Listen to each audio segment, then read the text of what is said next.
প্রায় 90% মানুষই এখন অবধি এইরকম মজাদার মাংসের কিমা দিয়ে পেঁয়াজ পাতা ভাজি করেননি। এটা খেতে যে কি মজার হয়, যারা একবার খাবেন তারা এর স্বাদ কোনো দিনও ভুলতে পারবেন না।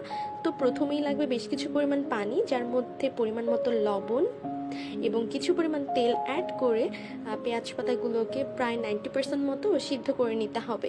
এরপর ভিডিওতে দেখানো ওয়েতে এগুলো অনেক সুন্দরভাবে একটু কেটে নেবেন, মানে ভিডিওটা ভালোভাবে লক্ষ্য করলে খুব ইজিলি এটাকে কাটতে পারবেন। তারপর যখন এগুলো এরকম লম্বা লম্বা আকৃতির হয়ে যাবে, এই পর্যায়ে এটা আর একটু ছোট ছোট করে কেটে নিতে হবে।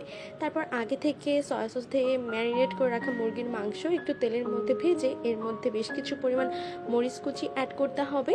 তারপর দিতে হবে সিদ্ধ করে রাখা পেঁয়াজের কলি, এরপর ক্যাপসিকাম, লবণ, চিকেন পাউডার, গোলমরিচ গুঁড়া, light soya sauce, red soya sauce দিয়ে সমস্ত উপকরণগুলোকে একটু সময় নিয়ে ভেজে নামিয়ে গরম গরম ভাত, রুটি, পরোটা যে কোনো কিছুর সাথে পরিবেশন করতে পারবেন।